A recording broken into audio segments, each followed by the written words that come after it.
Donc le campus réunit d'abord des acteurs du territoire, les lycées qui ont été à l'origine du projet, qui sont des lycées publics et des lycées privés, et qui sont déjà des lycées qui forment au métier industriel dans des BTS.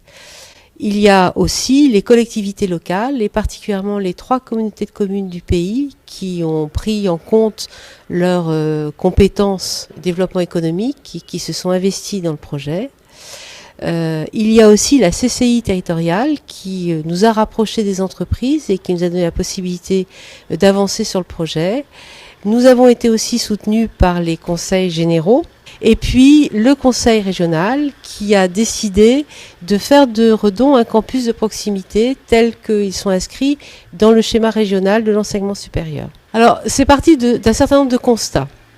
Premier constat, il y a un bon niveau de formation des jeunes sur le pays de Redon, mais jusqu'au bac et quelquefois jusqu'au BTS, mais malheureusement des jeunes qui arrêtent souvent les études au-delà du bac, au-delà du BTS, avec des familles qui n'ont pas la culture de l'enseignement supérieur et un niveau, je dirais, économique qui peut être quelquefois un frein à des études supérieures.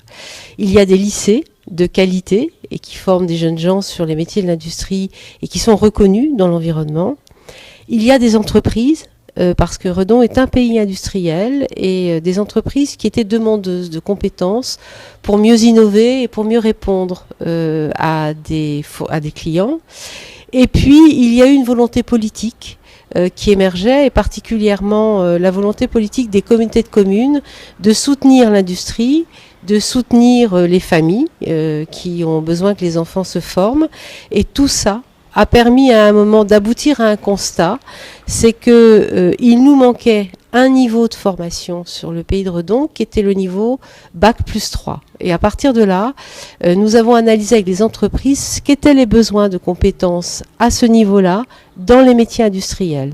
Et c'est cette réflexion qui a abouti à un consensus de territoire qui a permis de dire que la vocation de ce campus serait une vocation de formation au niveau licence dans les métiers de l'industrie. Alors une première saison que nous considérons comme réussie, c'est-à-dire que nous avons démarré en septembre avec 3 formations. Une formation qui existait déjà sur le territoire, qui est une licence sur les risques industriels et qui a particulièrement des débouchés sur l'agroalimentaire. Une licence mécatronique qui effectivement a une option plus particulièrement robotique, et une licence sur les économies d'énergie dans l'industrie qui a permis effectivement de former des gens à la maintenance d'équipements industriels avec cette version écologique.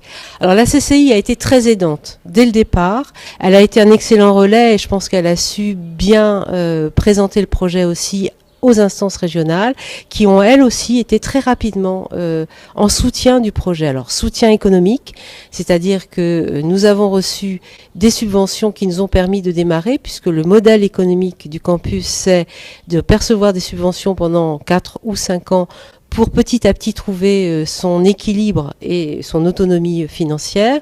Soutien parce que soutien des entreprises du territoire grâce à ce soutien de la CCI, et qui a fait que nous avons pu effectivement très vite nous inscrire dans le tissu industriel local.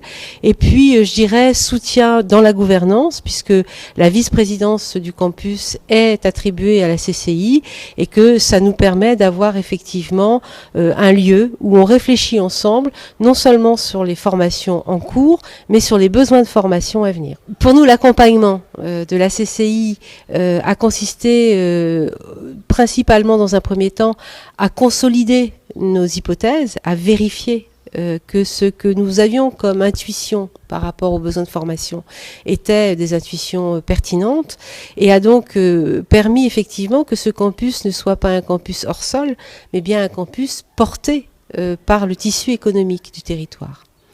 Et puis cet accompagnement n'a pas cessé, c'est-à-dire que j'ai au jour le jour des contacts avec la CCI et ses représentants sur le territoire et à Rennes, qui nous permettent aussi de nous inscrire dans un tissu institutionnel plus large. Nous avons encore à faire nos preuves, nous avons à montrer que nos formations sont bien celles que les entreprises attendent et qu'elles sont de qualité. Cet accompagnement nous permet effectivement de légitimer le campus de manière pérenne.